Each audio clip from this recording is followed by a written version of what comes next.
Fallout 4 is an interesting game that was surprisingly well received by most critics. It was a game that reworked the Fallout formula, and there was lots of hype surrounding it. Unfortunately, when the game launched, it was very buggy, especially for console. This wasn't a surprise, as many Bethesda games, if not all, are very buggy at launch, and it's kind of just a tradition at this point. When Bethesda announces that they're going to release a game, there's almost always a patch very soon after the game is released to fix the issues with the game. While it's not unplayable, it is still very annoying. With any other type of product or any service at all, selling something and then fixing it later just doesn't work, no matter what that may be. If I buy a house and it doesn't have a bathroom and you tell me you're going to add it on later, I'm probably not going to buy the house. Or any other example you can think of. It just doesn't make very much sense, but people accepted it and it's whatever at this point. That was not the biggest issue. The biggest issue with Fallout 4 at launch was that people were losing save files. And for a game that is an RPG or was supposed to be an RPG, where you're putting, hours upon hours into characters or doing quests that you may not find on the second round, losing your save file is a pretty big deal. I mean, losing your save file in any game is a big deal, but especially in an RPG where, this isn't like you can just go back and play it again. It's not a Call of Duty or a game that you can just pick up and it doesn't really matter. If your save file is lost, you can kind of just pick up from wherever. It doesn't matter a whole lot. But in RPGs, especially with an established company like this, there's no reason it's like this. It's unacceptable. But before the game was launched, there was lots of hype surrounding it. With it following up New Vegas, there was pretty high expectations for Fallout 4. And with Todd hyping this game up a lot, it obviously brought a lot of hype surrounding it. There was already hype for the game, but he was just doing his thing, adding all this extra hype, and that's something he's very good at.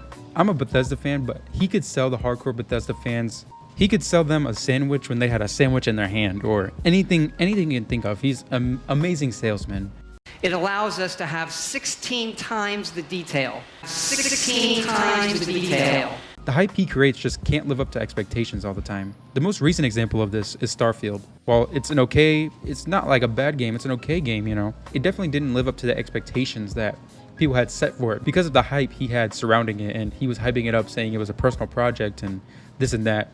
But besides that, Fallout 4 had a lot of hype surrounding it. So much that I don't know even if it delivered an amazing game, I don't know if it would have lived up to the hype. Bethesda switched Fallout 4 from the traditional RPG and world exploring that we saw in Fallout 3 and Fallout New Vegas to something that was much more action oriented, more looting, more looter shooter action type of game where you could customize your weapons, and they refined the combat system and were much less focused on the RPG elements, things like dialogue or customizing your character or all these different skills, whatever it may be. And with it announced shortly before it was released, the game was a huge phenomenon that I remember wanting the game for Christmas and being somewhat disappointed from what they showed. I, like many of you, played Fallout New Vegas, which is considered, at least by most people, as one of the best, if not the best, in the Fallout series. The story in that game is very good.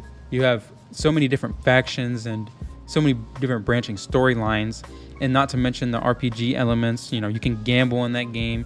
You can do pretty much whatever you want in that game. We really need some sort of remake or, something updated at least, because I really want to play that game again on something that isn't a PS3 or Xbox 360. Bethesda's always been known for their RPGs. You take games like Skyrim and Fallout New Vegas, Fallout 3, that's just what they've always been known for. Fallout 4 is much more looter shooter and like an action game than an RPG, and I know I said this, but they focus so much on the combat and the building and the stuff like settlements. They focus so much on that they didn't really focus on the story and the dialogue, which are crucial elements to an RPG. They focused a lot on the customization of weapons, and then you can build settlements now, which is something you've never been able to do before. And while it's a great addition, it was something that I don't think they should have put as much time into. It's very cool, building your own settlement and even seeing the stuff that other people created. There's some people that play Fallout 4 specifically for the settlements, but that would have been great alongside a great story and great RPG elements, which Fallout 4 lacked in. The story was predictable. At the time, I think I was at most 14. I'm in middle school or maybe a freshman year of high school. I could predict the story, or at least the plot twist, at the beginning of the game, and it wasn't very hard to see that. So here's a summary if you've never played this game. The bombs fall, you get frozen with your child and your wife or your husband, depending on if you're a female or male. You get frozen, your partner has the baby with them, and then you're frozen across from them. At some point, I don't know how long after, someone defrosts a bunch of people, or at least you're conscious. They take your child, your son, and your husband or wife tries to stop them and ends up getting killed. And then you're refrozen again. Eventually, you wake up or you thaw out, whatever happens, and you're off to discover and explore the wasteland. Now, right there is enough for me to tell you, and I'm sure many of you as well, that the son is going to come back at some point in the story, and is probably going to be very old, or at least not a baby anymore, not a toddler. He's going to be an adult. This is supposed to be some big plot twist later in the story. When you're introduced to the Institute and you see their leader, and that's where your son's supposed to be, and that the leader is some old guy, and it happens to be your son.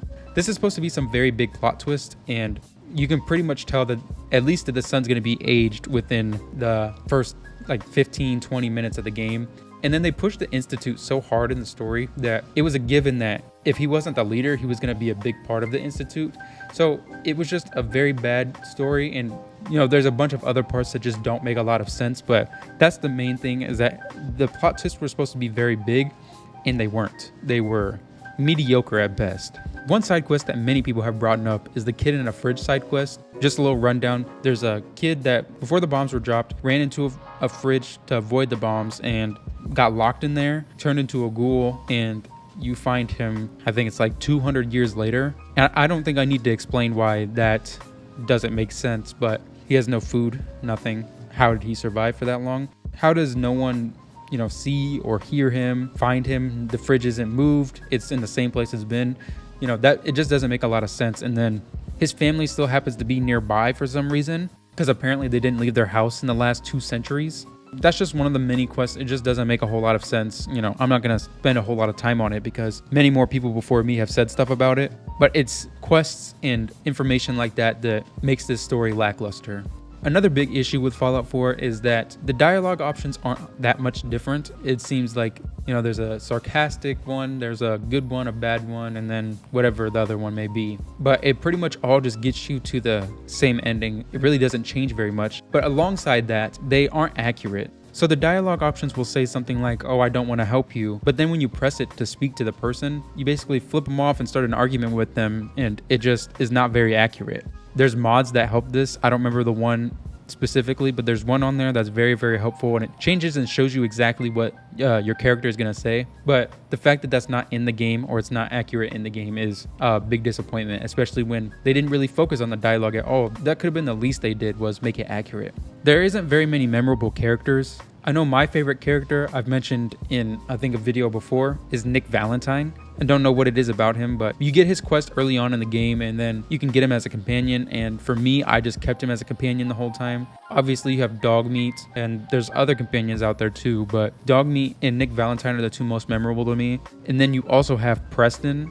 He's one of the very first characters you meet. I'm sure you've seen the memes and even heard him in game, but all his settlement quests, this dude has a billion settlements that you need to help, and it's just one of those AI generated quests. They're just never ending. At least I don't think it's ending.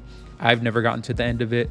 They're boring, they're the same, and every time you go back to him, he has another settlement for you. How about the settlement problem? Another settlement needs our help. I'll mark it on your map. That's the only reason he's memorable to me. If he didn't give me so many quests, I would have never even thought about him twice, really. Alongside that, the factions aren't very good in this game. You have the Railroad, the Brotherhood of Steel, the Minutemen, and the Institution. And it feels like, really, that the factions are just there to lead you to the Institute. It doesn't really feel like they are their own factions or their own group. It seems like they are there to guide you to what the developers wanted you to see, which is the Institute. Because, like I said earlier, it's supposed to be this huge plot twist that really is not very big. The Railroad, I just don't like the characters in it, and their goal is to rescue all the synths. The Brotherhood of Steel, obviously, they're in all the Fallout games. They are against the synths in this game, and they are probably the best faction in the game, I would say. The Minutemen is just there in case you fail with the Institute, the Railroad, and the Brotherhood of Steel. And then the Institute, of course, like I said earlier, is where your son is. They produce synths. The whole story is pretty much driven by the Institute. At some point in the story, all of the factions come together, and you have this mess of a quest, this main story quest that I'm sure they spent so much time making, called the Battle of Bunker Hill. This quest is just a jumble of a mess. I don't even know. I have no words for it, really. It's like if you went to a restaurant and just got every single soda into your one cup. They just threw everything in this quest. I'm not gonna go into detail about what it is. It's just, a battle. There's the Brotherhood of Steel, there is the Railroad, and the Institute. I don't believe that the Minutemen are there. I can't remember. All three of these factions are there. They're fighting. There's different outcomes to the quest, but you can make it so none of the factions are hostile towards you. So if you're in good standings with the Brotherhood of Steel, the Institute, and the Railroad, you can pretty much just walk through this mission, and it's crazy to say that. But also, there's an option to warn the Railroad or the Brotherhood of Steel, but it doesn't affect the quest or your affiliation with them. So if you warn the Brotherhood of Steel and you're in good standings with them, obviously this should make the Railroad pretty mad. It does nothing.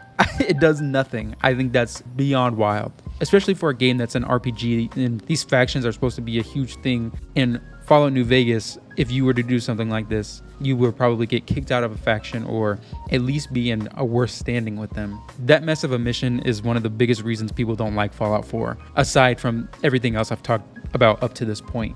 Going into Fallout 4 expecting an RPG is gonna let you down. It's not an RPG.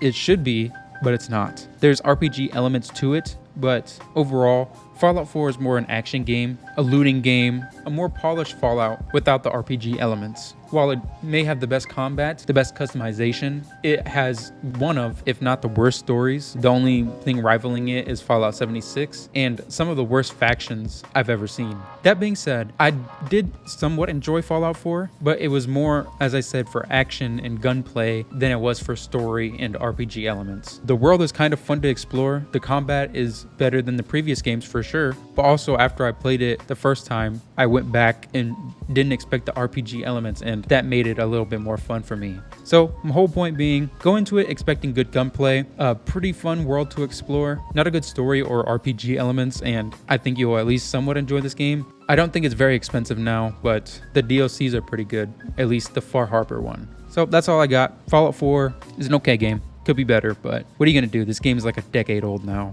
And then we have the massive failure of Fallout 76, which is a whole nother video within itself. But like the video, subscribe to the channel, and I'll see you in the next video. Peace.